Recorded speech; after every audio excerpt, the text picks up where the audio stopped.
Idan bazarar sama ta zo ƙarshe aka kusa shiga lokacin da ganyayen bishiyoyi ke zubewa wato lokacin fal, al'amarin da ke nuna cewa ana gab da shiga mawuyacin lokacin sanyi da ƙarancin abincin tsuntsaye, sai jinsunan tsuntsaye su yi ta tashi daga sashen arewa na Amurka zuwa kudanci a lokuta daban-daban, kuma zuwa wurare daban-daban na kudancin kai har ƙasashen ƙetare bisa ga irin tsuntsayen tun kafin a shiga mawuyacin lokacin na winta. Wato idan lokacin ya zo za ka ga tsuntsaye na kiwo sai kawai kwatsam ka ga sun tashi sun fura suna ta ƙara sama-sama, wani sa'in ka ga kamar za su jiyo sai kawai ka ga sun daɗa cillawa sama sun doshi sama sosai, tun kana ganin su ka zo kana hangen su da ƙyar har nisa ta sa su ɓace ma ba ka ƙara ganin su sai baɗi. Wasu tsuntsayen da daddare suke tashin ƙaura, wasu da asuba, wasu da yamma, da dai sauran lokuta bisa ga irin tsuntsayen. To, amma ba kowane irin jinsin tsuntsu ke gudun mawuyacin lokacin winta ɗin ba, akwai masu zama a ɗanɗana mawuyacin lokacin na winta da su, daga cikin irin tsuntsayen da ba su gudun lokacin winta har da wani jinsin tantabaru. Da an shiga lokacin sifirin bazarar sama ta fara kewayowa kuma, sai tsuntsayen su shiga dawowa mahaifinsu a arewacin Amurka. To, amma kamar yadda rayuwa ta gada, wasu suka mutu lokacin ƙaura da kuma lokacin dawowa saboda dalilai iri-iri. Wato dai tsuntsayen da ke dawowa ba su kan kai waɗanda ke ƙaura yawa. To amma kafin zagayowar lokacin yin hijira zuwa kudu sun sake hayayyafa. Da tsuntsayen sun fara dawowa arewa za ka gansu a ko'ina kama daga sararin sama zuwa doron ƙasa zuwa cikin ruwa da lambuna da gonaki da dazuka kai har ma da bayan gidajen mutane musamman ma masu bishiyoyi a gidajensu. Kamar yadda abin yake a akasarin manyan biranen duniya, nau'ukan agwagin ruwa da dangoginsu iri-iri masu ban sha'awa su suka fi rinjaye a jerin tsuntsayen ruwa da ke biranen Amurka ciki har da Washington DC. Banda nau'ukan agwagin ruwa akwai kuma sauran jinsunan tsuntsayen ruwa da dama a Washington DC da sauran birane. Cikin gari ma na ganin tsuntsaye musamman ma tantabaru da kurciyoyi da sauransu. Waɗannan agwagin ruwan da ake gani yanzu haka, jinsinsu ya fi yawa a yankin Washington DC da Maryland da akasarin Amurka. Kafin mu dawo kan wannan jinsin agwagin ruwa, bari mu fara da jinsin tantabaru da kurciyoyi. Kamar yawancin biranen ƙasashen duniya, biranen Amurka ciki har da Washington DC na da nau'ukan tantabaru da kurciyoyi. Da yake lokacin bazarar sama 'yan yawon bude ido kan yi bari ko watsar da abinci iri-iri a biranen Amurka ciki har da Washington DC. Sau da yawa za ka ga tantabaru na kiwo a sassan biranen ciki har da inda mutane ke zama ko yawan bi. Kuma da yake doka ta hana mutum kashe duk wata dabba a cikin birni, za ka ga jinsunan tantabaru na mu'amala da mutane ta hanyoyi masu ban sha'awa ciki har da yawan hawa kafaɗa ko hannun mutane musamman ma idan a tafin hannun akwai sauran abincin da aka watsa musu. Waɗannan tantabaru da sauran tsuntsayen da ake gani suna kiwo ne a sassa daban-daban na katafaren gandun yawo da kallon kayan tarihi na National Mall da ke birnin Washington DC da kuma cikin gari.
amma cikin tsuntsayen da ke burge jama'a a cikin biranen Amurka, babu kamar nau'ukan agwagin ruwa, musamman saboda kyansu da irin yadda suke rayuwa.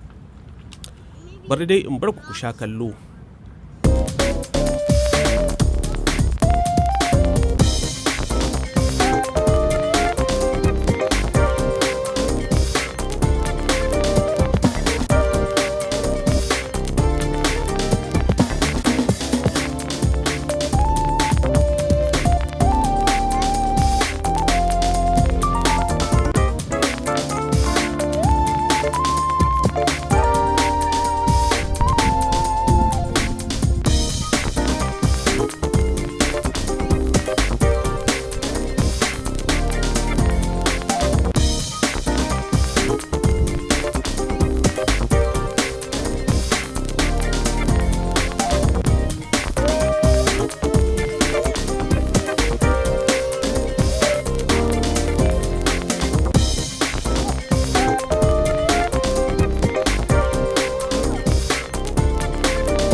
Kamar yadda na ce, banda agwagin ruwa, akwai kuma sauran tsuntsayen ruwa iri-iri a biranen Amurka.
To amma idan kana son ka ga tsuntsaye masu ban sha'awa sosai, inda za ka fara zuwa a Amurka shine Nome da ke Alaska, sai tsibirin Mount Desert Island da ke jihar Maine.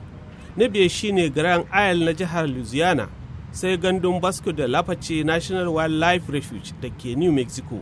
Na biye shine gandun Blackwater National Wildlife Refuge da ke jihar Maryland, ko kuma ka je Cape Creek Canyon da ke jihar Arizona, ko ka je matattar ruwa ta Monterey Bay na jihar California.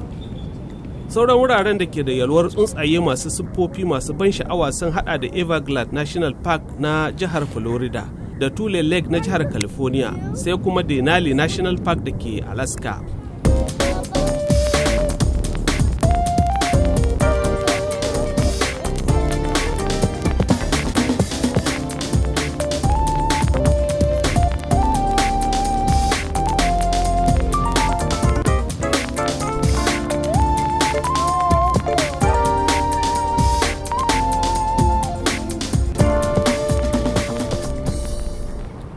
Sannan banda irin tsuntsayen da aka saba gani tun daga ƙarshen lokacin spring zuwa lokacin bazarar sama, kai har zuwa farkon lokacin fall, ana iya ganin wasu nau'ukan tsuntsaye masu ban sha'awa a bishiyoyin da ke gidajen jama'a, musamman masu lambuna a gidajensu, wani sa'in ma har kama su ake a rinka kiwonsu a gida, wasu kuma idan masu gidan suka yi ta basu abinci har suka ji daɗi, sai kawai su tare a gidan tun kafin daga baya a samar musu muhalli a lambun, ko kuma wani sashi na bishiyoyin gidan da dai sauransu.